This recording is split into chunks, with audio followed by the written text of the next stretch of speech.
Good afternoon.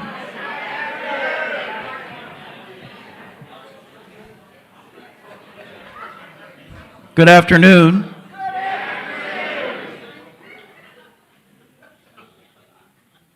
Good afternoon.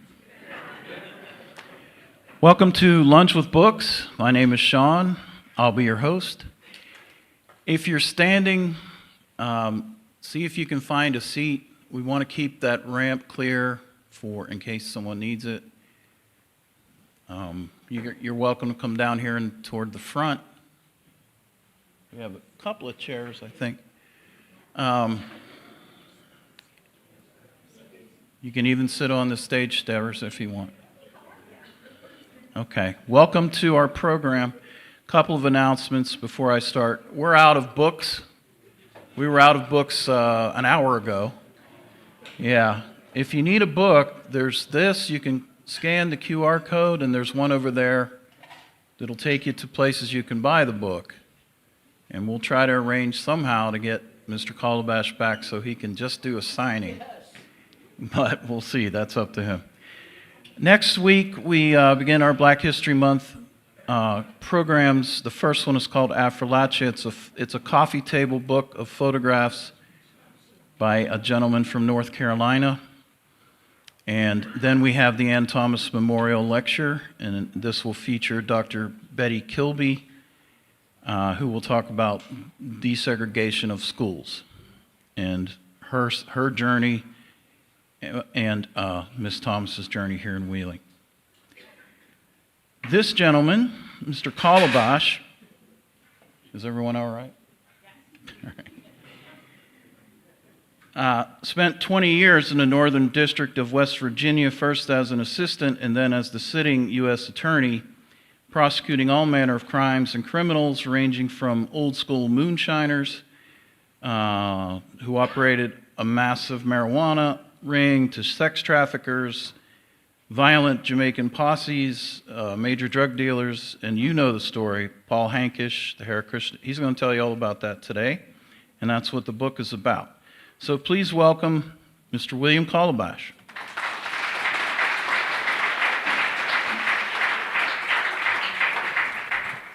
Thank you, Sean. I notice there's some people behind me here. I get a little anxious when I have people behind me and talking about this.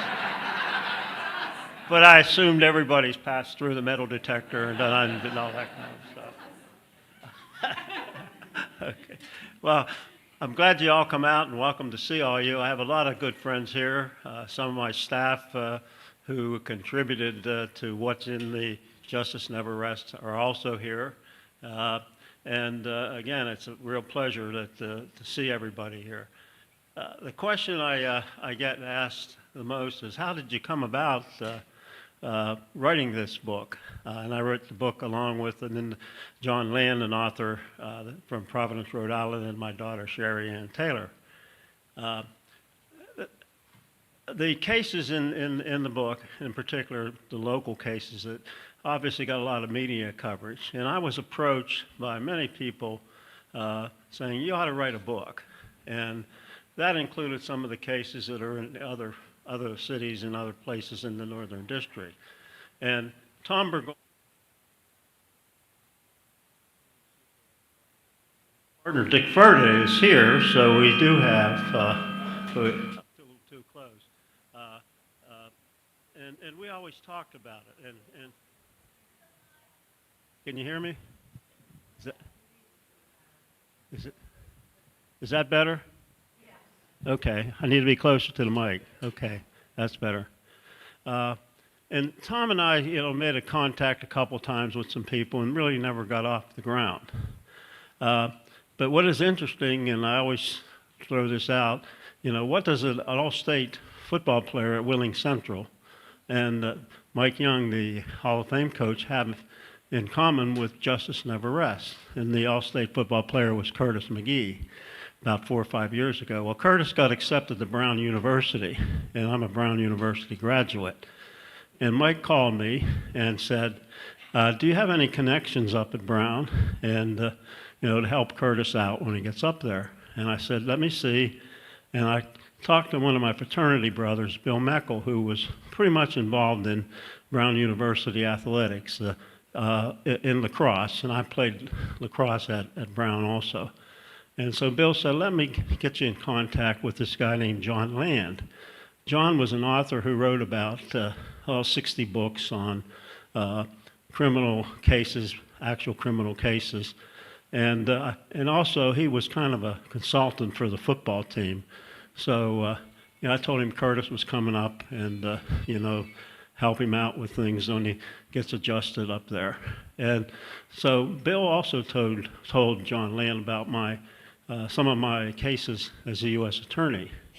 And Jon said, this sounds to be pretty interesting and may be good information for a book. Well, my staff, as I say, some of whom are here, created a book called The Trilogy when I left the U.S. Attorney's Office, which set forth a history of what was done during my tenure as U.S. Attorney and summarized a lot of the cases that are in the book.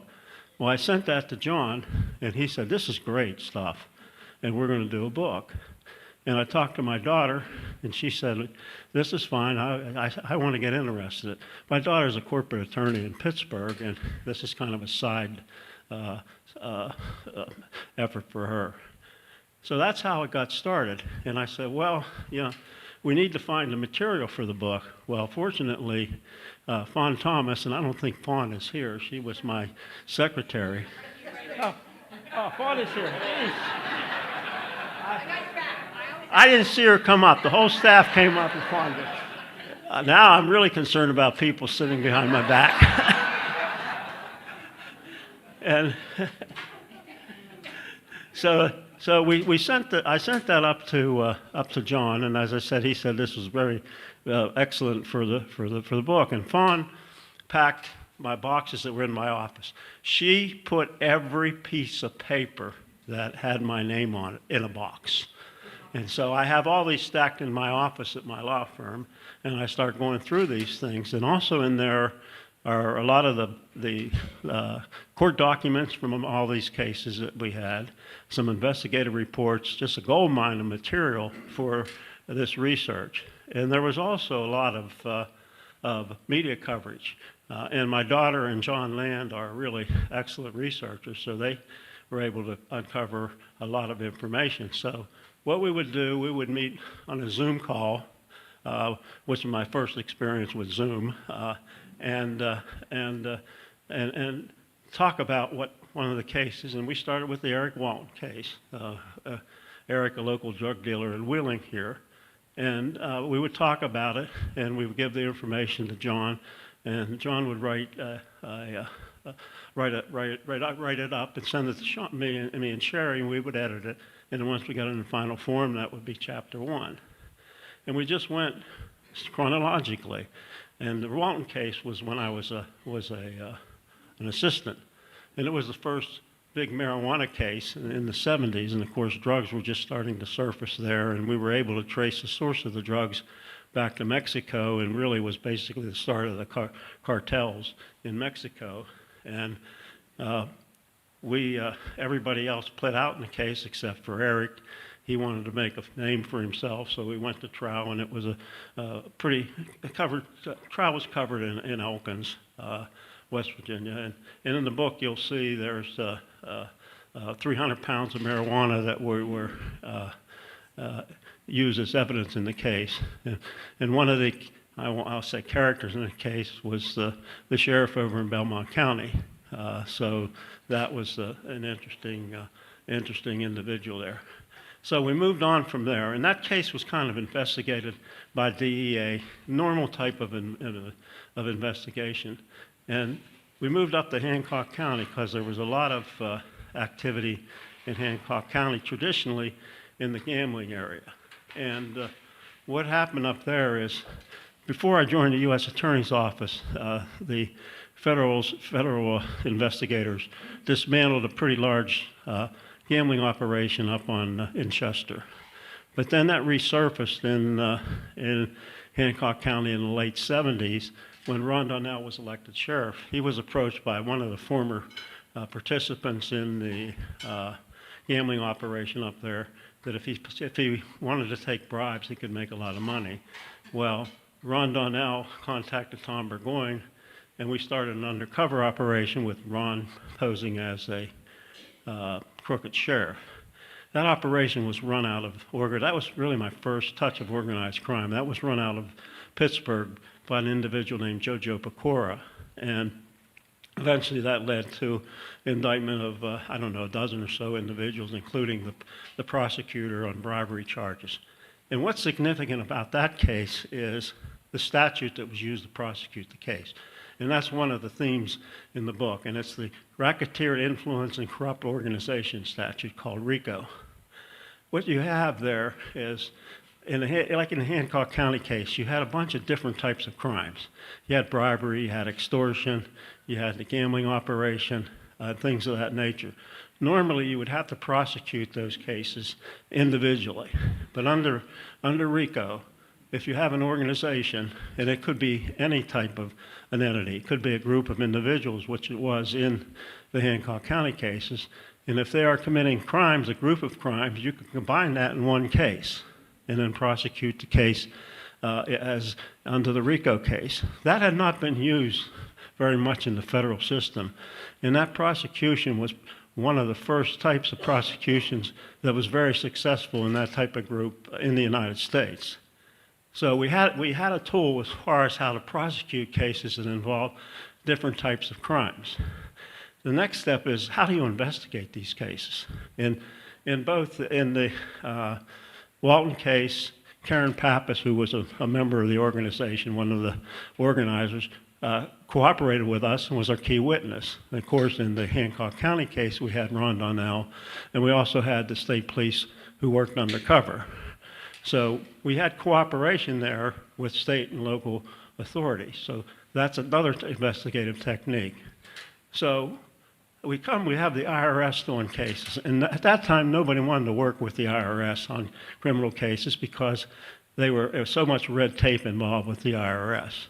And so we weren't able to do much financial investigation without the IRS. Well, in Parkersburg is where the supervisors were. There was an individual named Jimmy Connell who came in from San Francisco, and Bill Clevenger, who was, I think, the group manager at the time. And we had some cases that looked like there was some connection with organized crime. And Jimmy Connell and Bill Clevenger said, we have this concept called an investigative grand jury. And what you do with an investigative grand jury is you gather intelligence on any type of group of criminal organization. You find out who the players are, and you start calling these people as witnesses before the grand jury. Secondly, you have the IRS start doing financial tracking, and everybody has heard the term, you follow the money, and that's where the IRS comes in. We solved the problem with the investigative grand jury, gets through a lot of the red tape. And so we had cooperation. Now we had the IRS, we had the FBI, had the state police all working together, and we had this investigative grand jury concept. Again, something new that wasn't used in cases. Normally, if you would have a case and present the case to the grand jury, you would have the investigating officer come in, summarize, say it was a bank robbery or a stolen car case, summarize the facts of the case, present the indictment to the grand jury, and they returned it. Under investigative grand jury, it doesn't work that way. Some of these investigations lasted 18 months or more, and you just continue to pick away at the organization. You have a pyramid, basically, and you look at who the individuals are in the organization, and you start picking away at who's going to cooperate. It could be a disgruntled employee, could be a relative, or somebody like that. So the first case we had like that was the marijuana moonshiners out of Morgantown. Had this guy named Marvin Lyford, who was the head honcho here in Morgantown. But we later start getting all kinds of sources, and the IRS was tracing things. Not only did they trace the finances, we were able to trace phone records, things of that particular nature, very tedious type work, which these individuals were experts at.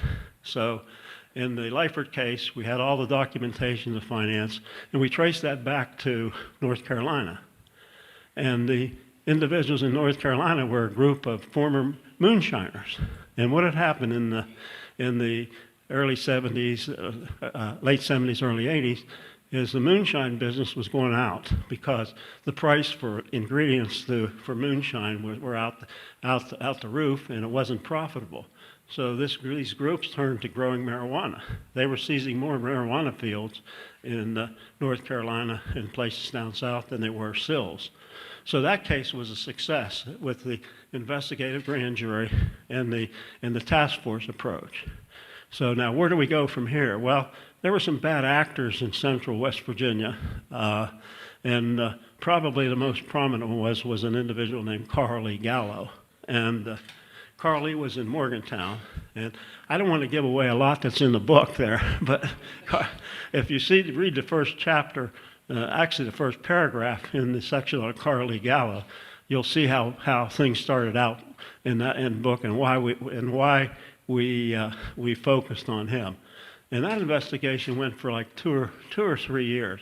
Carly was really very similar to Paul Hankish in some respects. He was a street thug who grew up and worked his way up through the ranks where he controlled all the activity in central West Virginia, had a drug ring that spread as far down in South America. These organizations weren't just local, they were international, and they were bringing in the marijuana, cocaine, and things like that internationally. And in particular case, in Gallo's case, it was from Peru and Colombia. There were also some murders in the case. There was a lot of testimony about bodies being placed in coal mine shafts down in central West Virginia. And these guys were bad actors. And I don't know how many individuals were involved. It's over 100 or so. And you'll see when you read the book about how the raid went, how Gallo was arrested. That's an interesting story, which I'm not going to give away. And some of the investigating and characters in that particular case. Sheriff Joe Trupo, he's quite an interesting fellow. And what we've done also in the book is we've done profiles of some of the agents. There's a profile of Larry Minks in there, profile of Jeff Sandy. They were the two IRS agents. Profile of Tom Kirk, and so on. And also there was a lot of activity connecting Gallo with a group in Fairmont, a crooked sheriff, a crooked prosecutor, a lawyer classmate of mine who was actually the connecting individual who went down to Peru and brought back the cocaine. And they were interconnected with the Gallo group. So that was our next project, is that group. It was called the Spatafor Brothers. There were 3 brothers involved in that group. So now we're cleaning out central West Virginia, and some of that spilled into Morgantown. And we get to Morgantown, and we're using this task force approach. We're using the federal grand jury. We're using the IRS, state police. We even had some local individuals, local law enforcement involved in these cases. And we go to Morgantown, and there's a fellow named John Pancoli, a student from New Jersey, who's living out at Cheat Lake. If you're familiar with Morgantown, those are pretty nice houses and things, and no visible means of income. And so, what comes next, And so we get into that case, and there's some interesting defendants in that case. There were some athletes, football players at West Virginia, some professors at West Virginia. And that case even had its tentacles here in the Wheeling. There were some individuals in Wheeling who were involved in the drug activity. And that case brings us to another very important aspect that occurred, forfeitures. And at the time when we started this, the law on forfeitures was not very strong, and so we're not able to seize a lot of property initially, say in the Walton case or the Hancock County or anything of that nature. But then the laws changed, and Congress passed some laws that really strengthened forfeiture laws. So in the Pancoli case, we actually ended up seizing a multi-million-dollar house out on Cheat Lake and a lot of other particular assets. Now, that certainly brought a lot of enthusiasm to the local authorities, because when you forfeiture, everybody gets a piece of the pie. And so that was, again, an incentive if we get a lot of cooperation. So now we say, how do we get, people ask, how did you get to Paul Hankish? Well, after we finish these cases in central West Virginia, what's the other most significant target, we asked? This guy named Paul Hankish up in Wheeling. And of course, the FBI had been looking at him for a long period of time, as well as many other jurisdictions. So we got together, we had the task force, with Tom Burgoyne's involved, Larry, and several others, Tom Kirk, and so on. And we start looking at what intelligence do we have? We said, well, let's look and see. There's a lot of bodies floating around, and where's that come back to? And just to show you about Paul Hankish, and I'll give this one away. The first case in the book is an individual walks into a gymnastics studio where he's the father of the little girl who's 10 years old is sitting there watching his daughter perform and gets his head blown off by a shotgun. That starts the Paul Hankish saga. And then it doesn't get any better from there as far as Mr. Hankish is concerned. So we start with that, and then we look, and that was all over gambling activity. I'm sure many of you in this room have, during that time period, would go into a bar, and you would see what was called the football cards and sheets, where you play maybe 4 or 5 games for $5, $10, $3, whatever it is. It's no harm, no foul, right? Well, that's not true. You can't ask Mr. Pike, who was the victim of that murder, if it's no harm, no foul.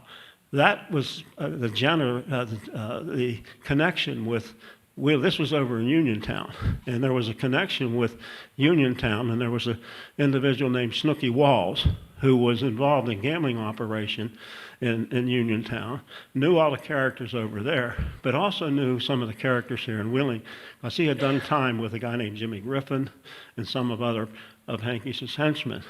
So he brought some of the group here in the Wheeling area into the gambling operation over in Uniontown. And then there were some problems with somebody getting into somebody else's gambling territory, and that was really the genesis of the Pike murder. And so the Wheeling group, Snooky Walls, was able to connect the Wheeling group with a large-scale gambling operation, which was probably $100,000 or more a week.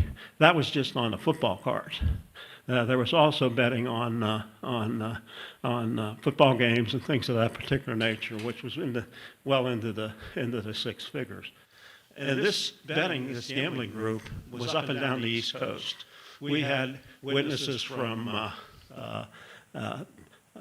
Alabama, down south Texas. I'll give one story away on one of our witnesses, and it's a Tom Burgoyne story too. We're getting ready to present evidence on this for the witness in I think it was Texas, and we get a call, and the judge in the case, Judge Merritt, was a no-nonsense guy. If you didn't have a witness, he said, "Get out of here. We're done." So we had this witness who was going to be presented. We get a call. He's in jail in Pittsburgh. He got drunk on the airplane and got thrown in jail. So enter Mr. Burgoyne and the U.S. Marshal Service. And we said, we need to get this guy here at 9 o'clock, or the judge is going to dismiss that charge. And so lo and behold, this gentleman appeared the next morning at 9 o'clock to put testimony in there. That's just one of the witnesses. One of the other good gambling stories is about an individual in Rhode Island whose name was Billy Sundell. Sundell was the individual who was a heavy bettor with Paul personally. They would be bet maybe $50,000 a weekend or something like that.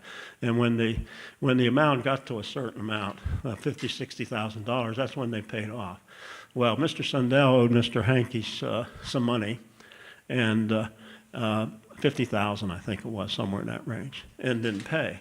So Mr. Hankish and Mr. Anderson and another gentleman paid Mr. Sundell a visit up in Rhode Island. Mr. Sundell was also the individual. He had a gray market car dealership where he sold Mercedes, and Paul got his Mercedes from Mr. Sundell.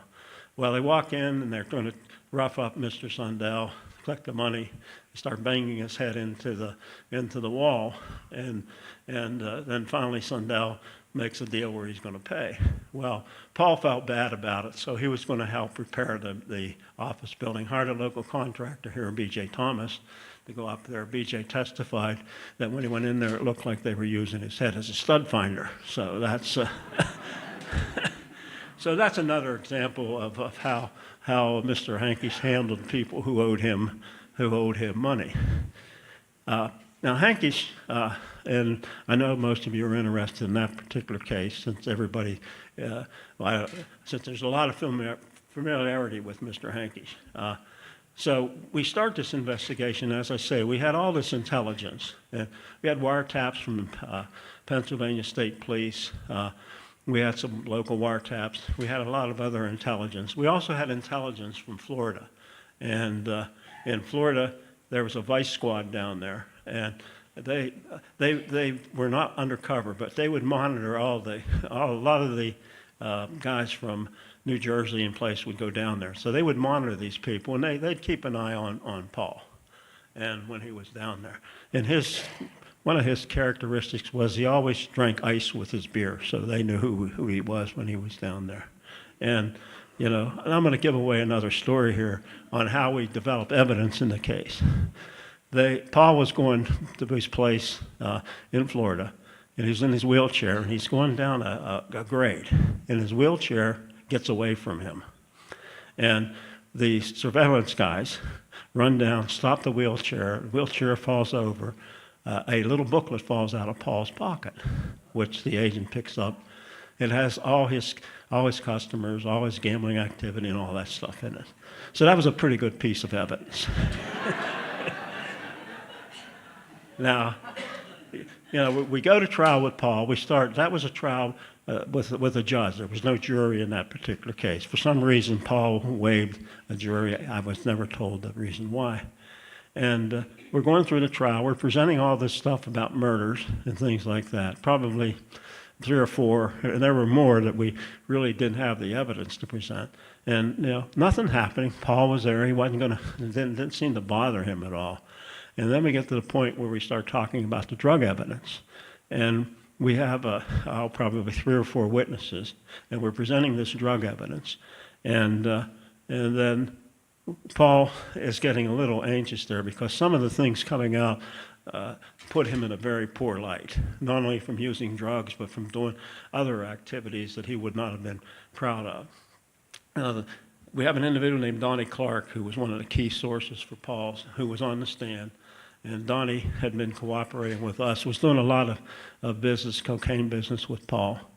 And in the middle of his testimony, there was a break for the weekend, and I get a call from Paul's lawyer, says that Paul wants to plead guilty. He's heard enough. And so we said we worked out the arrangement, a deal for him, and he pled guilty. He also, there was, I think, a headline in the paper that he did something because of his wife was not going to be associated with the drug activity. So that's how the case ended, and Paul ends up getting 33 years in jail, and that's in the late 80s there. So the next step is, well, what do we do now? We have this task force. We've gotten Gallo. We've got the Spatafor brothers.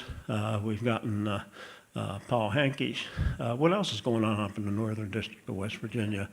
Well, there's that little group down there in Moundsville, in New Vindavin, that were some interesting stories coming out about murders, about sex and child abuse, things of that particular nature. And there was a deputy sheriff down there named Westfall. And Mr. Westfall was trying to get authorities to take a look at what was going on down there, and wasn't being real successful. And so he comes up to the FBI, and the FBI agent at that time was Jeff Banwell, and Jeff was working with Dick Ferda and Tom Burgoyne in the Wheeling office. And so we said, let's take a look at this and see what's there. So there was some pretty gruesome stuff there. And it was going on for a long time. And as I said, it involved child abuse, sexual abuse, murders, and then, of course, their fundraising business, which they called synchrotron. And so we start looking at that and said, this would be a good RICO case. And you know, along with the FBI and with Tom Westfall and some of the other individuals involved in our task force and the use of the grand jury, we were able to make a RICO case out of what was going on down at Boone and Dobbin. And that was an interesting case in the fact that we had witnesses from all over the world in that particular case. We had people coming in from Ireland, Germany. I don't think we had anybody from India, but that was a wide variety of types of individuals who were involved with the Hare Krishnas. And of course, the swami was convicted and of being involved in the murders. And the basis we used the motive for the murders was that he was protecting his child abuse activities. Unfortunately, the Fourth Circuit reversed that case in saying that the evidence we presented of child abuse was too prejudicial for him. That case happened on the day I left office, so that was very discouraging news. However, the office took up the case, did a retrial, and Swami was convicted of the murders and ended up going to jail and I think died. Oh, he didn't get out of jail. I don't know if he's still around. I don't think so.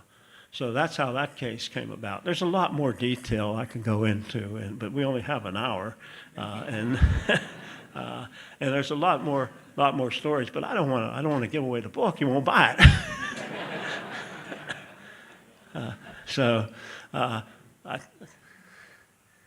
I think we have some time for questions. Yeah, Gene. You talked about surrendering. You had to surrender like cars, homes, and stuff. Why didn't you guys, when you went into Marshall County, why didn't you surrender the property from the palace of gold? What was the reason for that? Okay.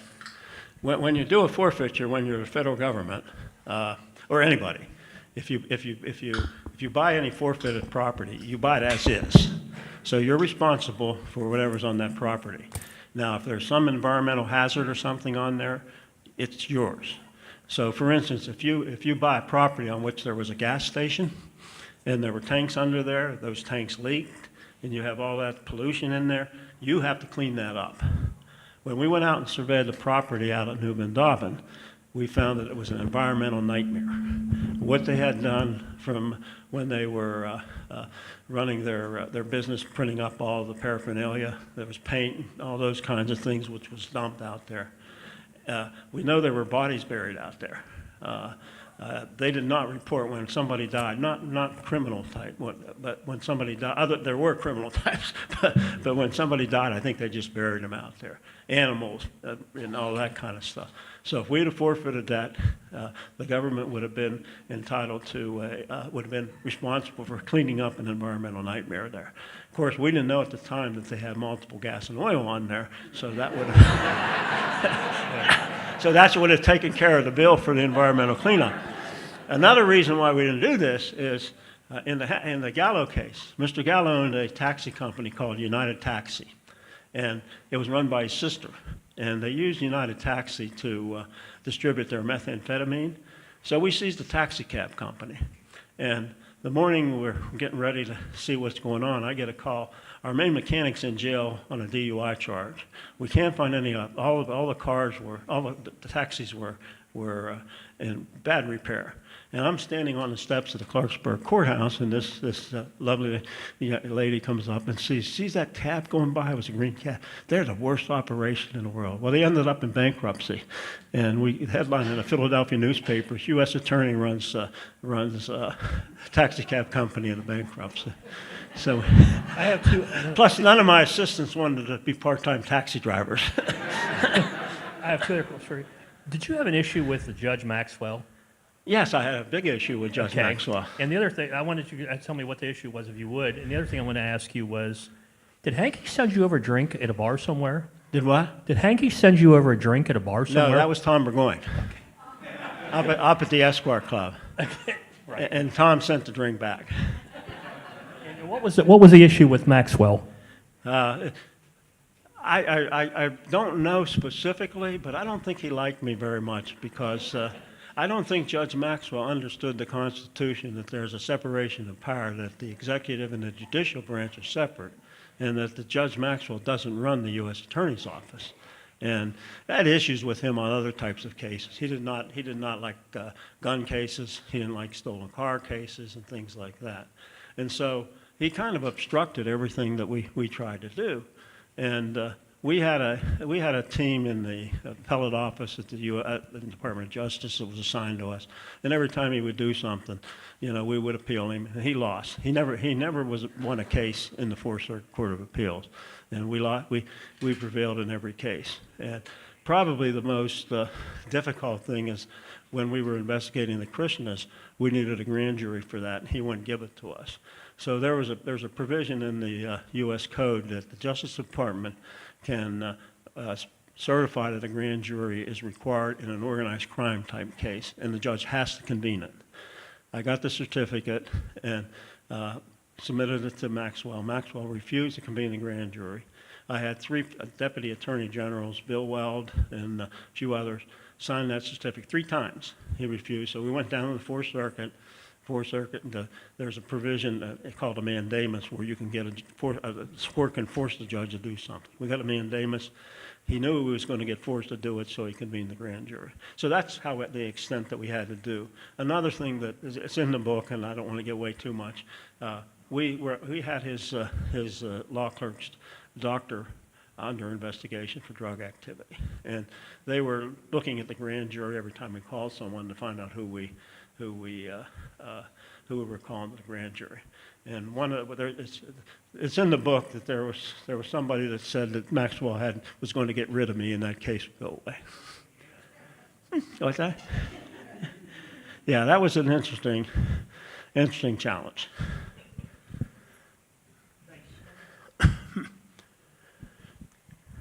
It sounds like the book focuses on your success stories. Are there any cases that still bother you that you were not able to be successful? Not organized crime and groups of cases. There were a couple other individual cases that we had a lot of evidence on and jury returned a not guilty verdict on. We didn't win them all. I'm not one of those prosecutors that come out 100%.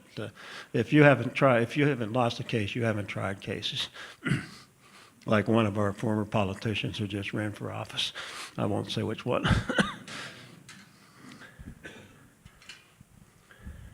Anybody else have questions? Okay, wait for the mic. I don't have a question, I have a comment. I was a nurse at Wheeling Clinic, and we got all these people to do neurological checks on, one of which was the swami. He was the dirtiest, meanest individual I think that I ever had contact with. So it was a good thing to see him finally being. That is a very accurate description. Well, it stayed with I me. cross-examined the Swami twice in 2 cases, Yeah. the insurance fraud case and then the murder case over in the racketeering case it is over in Martinsburg. Yeah. I agree 100% with your characters. He also always had his dog with him, which was a big German Shepherd, and he carried that dog in his back seat of his Cadillac, which he had removed for his dog. Did you ever fear for your life?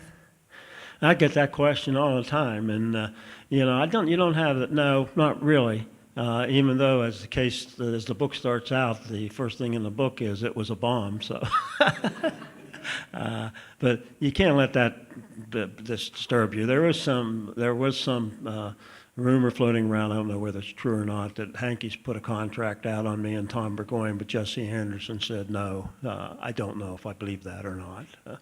So that type of thing.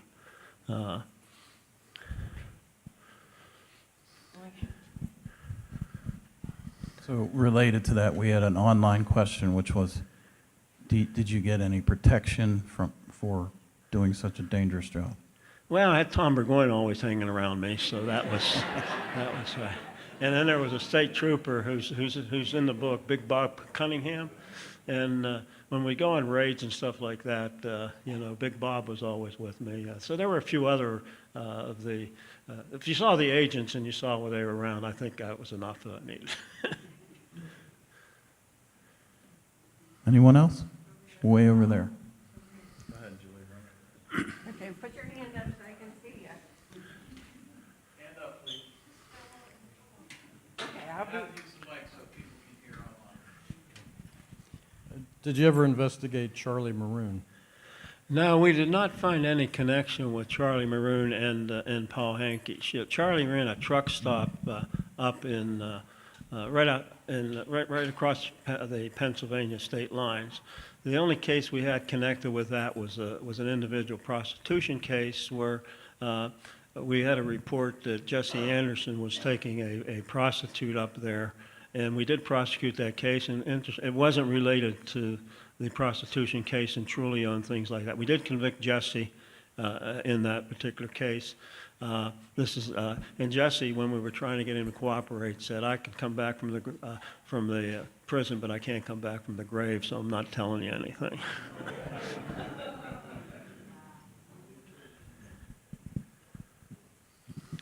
Hey, Bill. Couple of questions. In Clarksburg, and I'm not sure if I remember these details exactly right because it's been 40 years or so, but as I understand it, there was a guy, I think his name was Sammy something, who was and I think this is tied in with Joe Trupo at that time. He was supposed to testify against someone or some people, and he got a message that he either committed suicide or his family was going to be murdered, and he did shoot himself in his garage. Do you remember that? Do you have any details on that? No, I don't remember that, anything like that. I don't remember losing a witness in any of the cases to any type of self-inflicted wound or any other type of activity. And the other thing is, I remember the Hankish case, and I remember being in the newspaper, but who put the bomb in his car that blew his legs off? Bill Lias. Oh, I think we had okay. pretty good evidence that it was Bill Lias that was responsible for that. Thank you.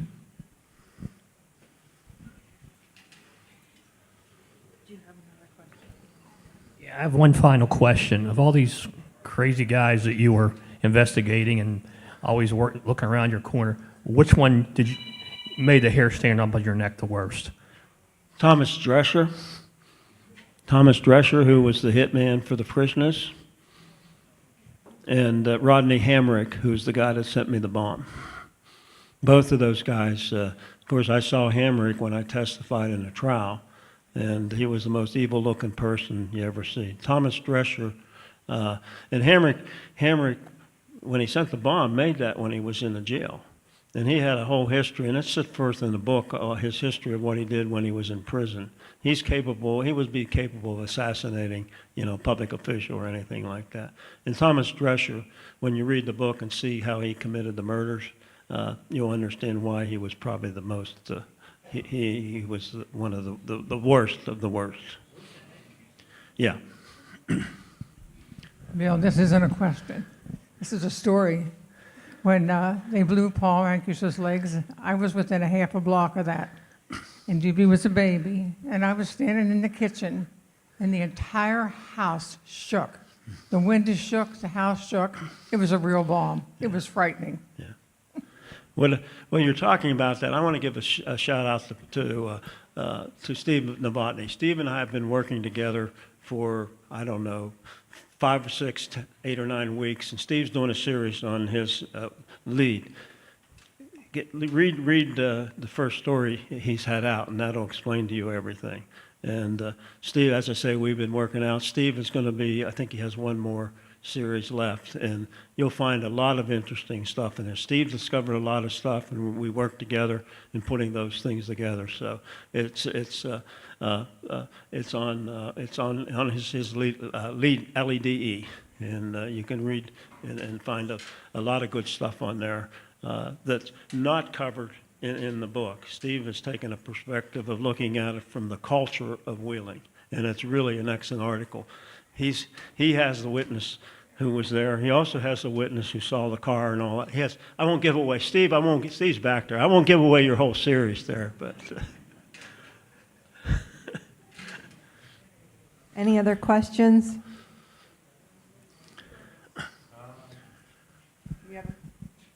Are they still trying, are they still trying to deny there was mobs in Wheeling? There was what? Mobs in Wheeling? I don't know. You may have some people that will say that, but part of the reason that we have the book written and the articles that Steve has done is we kind of dispelled that. There was a lot of information out, not a lot. There was information out there that was not accurate. So we're hoping that with the book and the series that the truth is really out there, and now we'll dispel a lot of those particular rumors. If you have a question, raise your hand so I can see you.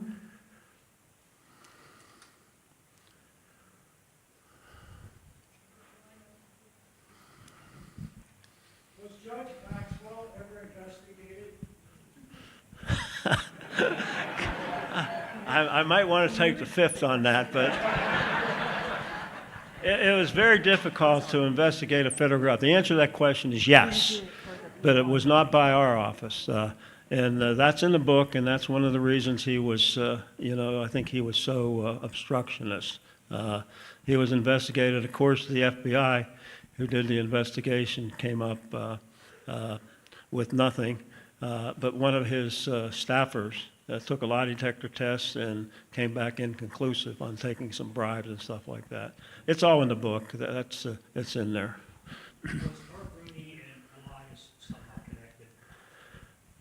There was something in the opening statement that back in the old days, when they were betting, they would bet stuff, and they used numbers, and there was a number 45 or some crazy thing like that that supposedly was associated with Art Rooney. But other than that, no, that caused a little bit of a stir in Pittsburgh when the opening statement came out and that comment was made. But no. Did you ever convict Bill Lias? No, Bill Lias was long gone by the time I came on. But Bill Lias was convicted in federal court of income tax evasion. I don't remember the dates and things like that. I actually saw the trial transcript of that when we were doing the Department of Justice was kind of doing a history on all the U.S. Attorney's offices. We found the trial transcript in the basement of the Clarksburg courthouse. But no, all that was all gone by the time I came in. You have time to tell us a couple more stories. Joe Trulio, we didn't talk about prostitution. That was another major case here, and Trulio's operation out of the King of the Road Health Club out of Dallas Pike. And Joe was also a street thug who grew up in Wheeling and cultivated his business there, primarily prostitution. He was involved in some other activity. But we were raiding Trulio's the King of the Road. And I was out there, and I was sitting outside with the state police, and the state police had those blue and gold cruisers with the bubble top and everything. And we had one parked outside, a lot of lights. And this individual walks up and he said, "Are you guys open?" So I said, "Yeah, sure, we're open. Go in there. There's a fellow at the desk. He'll give you your membership card to the King of the Road Health Club."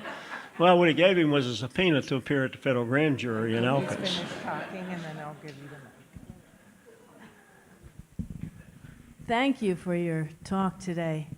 Don Poffenberger wrote The Sexual Trafficking of Wheeling and Pittsburgh and Columbus, and I wanted to know if you had any contact with Don Poffenberger. With who? No, I have not. Okay.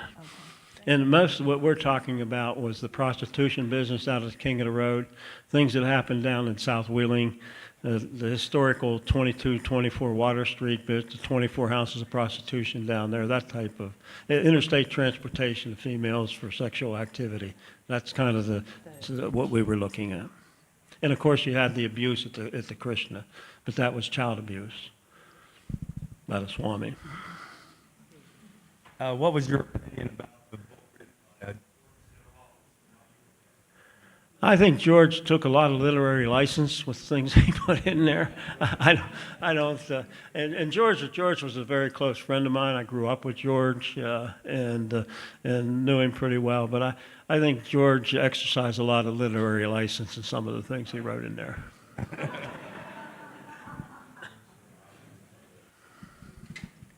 Any more questions? Raise your hand and I'll come to you with the mic.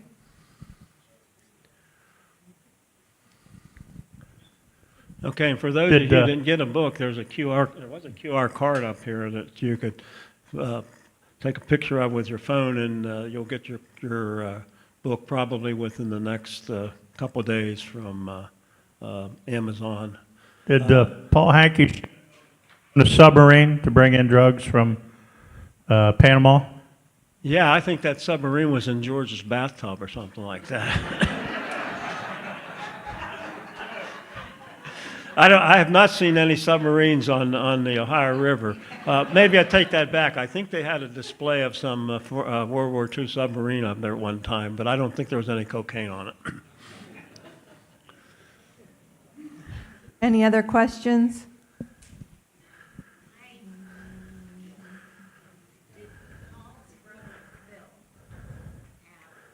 Did you ever investigate? She wanted to ask if Paul's brother Phil had any association. No, Paul's brother Phil had some physical disabilities and really was not involved in any of the activity of the organization.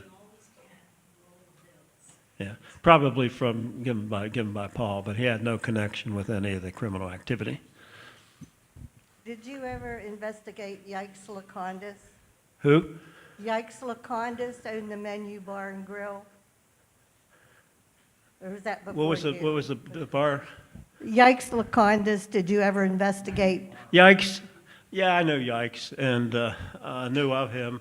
He was primarily associated with the prostitution business, and I think his name popped up sometimes in different cases, but nothing to connect him to Paul Hankish or anything like that. I think he ran a house of prostitution down on 26th Street or something in that area. But it was a local operation and something that we could not do. Another story, we didn't have a lot of technology back in those days like now, but we had what is called a pole camera, which you could put up on a telephone and take pictures. And we put one of those out on Waddell's Run Road, and Paul lived out there. But unfortunately, what you had to do was climb up every day and change the. So they did figure out who was that was there, and we got a lot of obscene gestures. And then we saw one down at 2240 Water Street, the House of Prostitution, and we saw this one customer coming down with his dog, and of course he had to leave his dog outside before we went in. So that's the kind of evidence we got on our poll cameras. Any other questions? Okay, hold on. I'll come to you with the mic.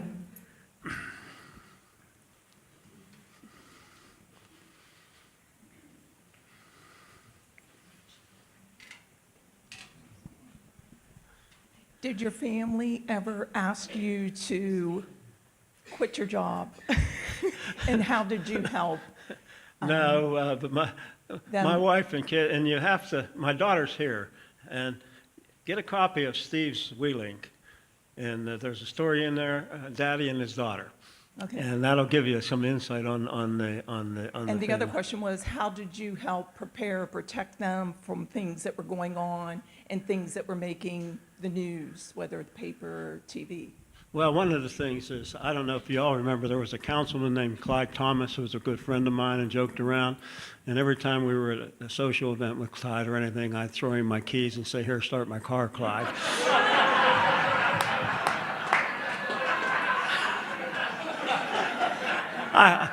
I can't say in public what his response was.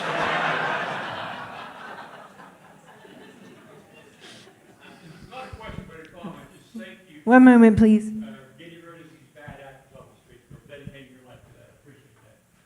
What was that? I didn't.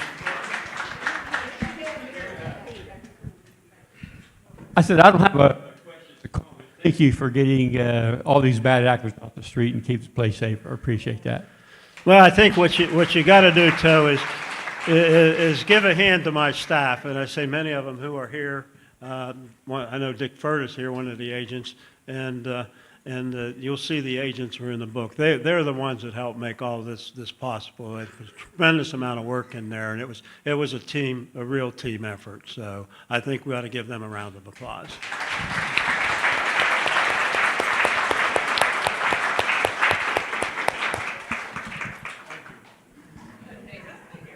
Question here.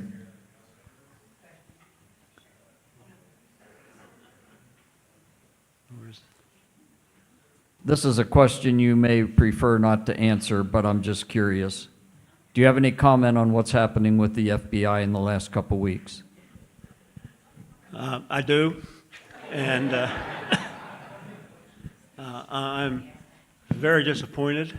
And I'm sure, as I say, you have Dick Furta here and some of the agents like him. That's who we need. We need more Tom Burgoynes. We need more Dick Furtas.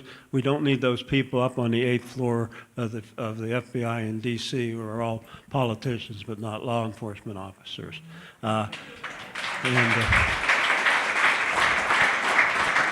You will see my position when Pam Bondi is confirmed as the Attorney General. There'll be something coming out that I have prepared and will probably be released nationally too.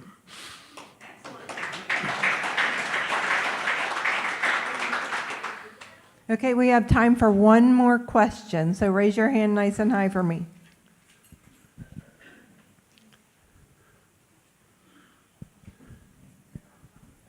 Mr. Kolibash, did Art McKenzie work with you in any of these cases? Absolutely not. He was the chief of police?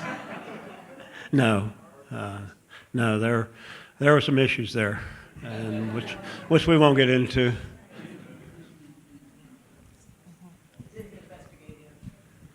No, we did not investigate him. No. Well, thanks for everybody coming.